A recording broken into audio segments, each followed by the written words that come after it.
We have a Kyle Tucker update. We do. We have a Kyle Tucker update. I'm sorry. This is probably unsurprising to literally everybody in the city of Houston and perhaps the entire United States of America. Yes. So for months now, they've been saying that there's been no fracture.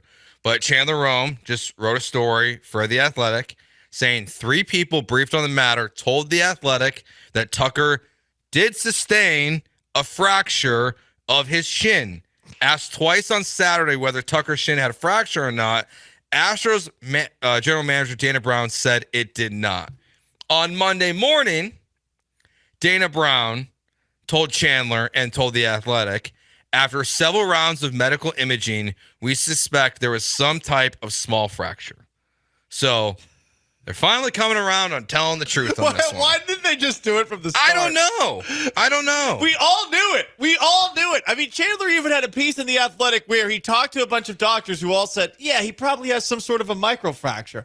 I talked to my sister, who was a doctor, and she started laughing when I said, yeah, he's been out for 3 months with a bone contusion. Yeah. She said, that's not real. Yes. What are you talking about? That's not a real thing. So a deep bone bruise? Yeah. She started laughing. It's just, she thinks the Astros are silly. This She's was a Red the Sox obvious. fan. This was the obvious thing that was always going to come out. I'm surprised it took as long as it did. It makes it funnier to me that Dana Brown over the weekend is denying it, then gets confronted with actual sources in an article, and then has to acknowledge that it's true. It's just so stupid. They could have gotten this out of the way so early. And guess what? This is one of those things that you look at now and you wonder why they didn't go after an outfielder at the trade deadline. And I'm not going to act mad about it. They've made it work. They had a great August. They were 18-10. So hindsight is 20/20. But this was not something that is hindsight. This is something they knew. They knew that he was hurt. They knew that he broke something. I don't understand why they put this out there. Maybe it shields them from any criticism they would have gotten at the trade deadline for not going and getting an outfielder. But I mean, that's why you're throwing guys like Ben Gamble, who's played well to his credit, and other randos out there. Signing Jason Hayward, hitting 200, looking like he's about to be out of baseball at age 35. Maybe a trade for someone at the trade deadline. I don't know. You got a little more depth. He's been out for 3 months. I just don't, besides, because it happened before the deadline. So you're going to foresee that you're not going to make an outfielder trade and it's going to protect you.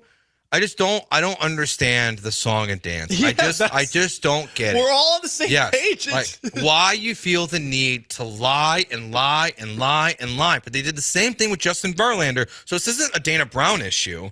I don't know what philosophical thing. You can only point to Jim Crane at this point because he's the only constant. He's the only guy that when Chandler said that Justin Verlander was having Tommy John and they all said he was lying and he was right, he's the only one that has been here through all of it. It's just annoying. Like at this point, like at least with Bregman, they made it funny. Like they're giving us gremlins. Like at least like give me something entertaining to chuckle at, and he's playing. But Bregman gave us that. The Astros did not say Bregman day-to-day elbow gremlin. I mean, I wish they would. I do too. But like it was so easy with Ryan Presley. Maybe it's just because it went well. But they're like, he's going to be back at the end of his 15-day IL or 10-day, whatever it was. And he was. And he's been excellent. But it's so much easier. I just don't understand the need to lie so constantly. This is not football. This is not football where if you have an injury, they're going to target it. Right. Like, they're not going to, when Kyle Tucker returns now because he had a fractured leg and Chandler broke the news, they're not going to throw at his leg. Like, you don't need to lie. It's okay. Just tell the truth. I just don't understand. Well, you have a 3-year-old. I'm assuming that your 3-year-old lies regularly. Yeah, he stole my glasses and he knows exactly where they are and he won't tell me. Joe's 3-year-old son has stolen his glasses again. We've lost count of the times. But young children, they lie all the time for no reason. Yes, did you poop? No, lie. I smell it. So you should be used to this. You should be used to lying. I know I should be. But like, you are mad about it in a way where I'm just annoyed. You've been consistently mad about it. I think it's fun.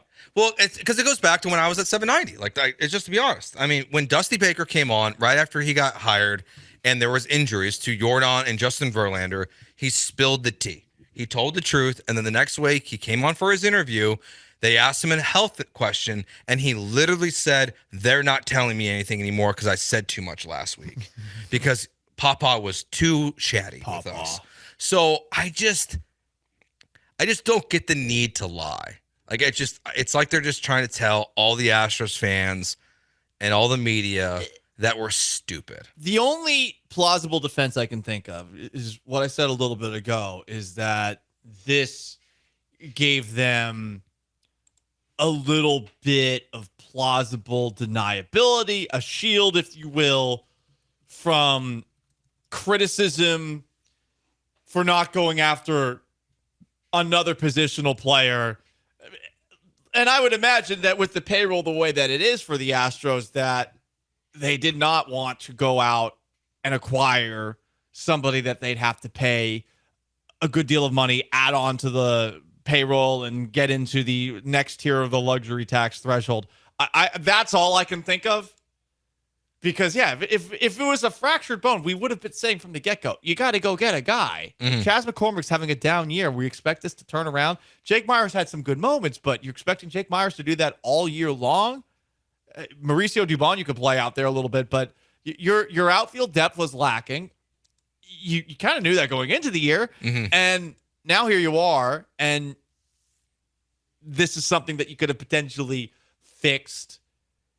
And if you're honest about it, we're calling you out for it. That's true. And because they are getting that at first base with Singleton, because they had a Brave, they got rid of him. They didn't replace him at the deadline. So there's people calling him out for first base. They did acquire a starting pitcher, but they had, they have an entire 5-man rotation out for the season at this point still. I mean, with Urquidy and Javier and Garcia and everything that's going on there, McCullers. So you have all those guys hurt and out for the year. They did acquire a starting pitcher. So I think that's a good point, that they might just be using this as a way to shield themselves from criticism. But it also, I still wonder, I think when you look at, there's been a lot of writing from most of the Astros beat reporters that since 2020, the return to play has been an issue for Astros players, that they're not returning at the same timeline as you are seeing from other injuries in baseball. And that's where is there something fundamentally wrong with the medical staff, or is it just that they're always lying to us, is always kind of my question. Like, if Kyle Tucker, it was always, to me, like, especially when Brian put out that first video, Brian McTaggart, of Tucker running in Tampa, and he was not to be confused with the time he was hopping. Yes. The first time he was trying to run and he was just limping everywhere. That was like, okay, he's got a fracture. Like, that's what, like, not to compare to my own injury, but do it. I had a hairline fracture my senior year. Damn. And that's kind of what it looked like. Was like, no. They put you on this is the one that I rebroke by playing flag football that I told you about before. Dang. Yeah. That sucks. Stupid Joe. That's not stupid. No, that's a man. That's a man who goes back out there and does his job for his team. Yeah, but it wasn't real football that I got hurt too. Hang on, shut up. That's no, that's but sacrilegious. Like, no, but like, I bet you think that Doucette guy is better than Patrick Mahomes. No, but like, I had real football practice and I heard it on a Saturday playing with my buddies. So I got hurt in the ball wrong. is ball. You never stop just ball. You're right. Never stop ball. When you're young, ball, and ball some more. Yeah, but they just lie to us. They just lie. I don't have an issue with it. It is funny, though, that 3 months later, we finally got the truth. Yes. And it felt good job inevitable. by Chandler Rome, who everybody gets mad at when he does his job. This is why they get mad at him, because he exposes them. It's just to be honest. Their pants aren't down here, but it was just like, why didn't you just say it was broken? That's really all we're saying here.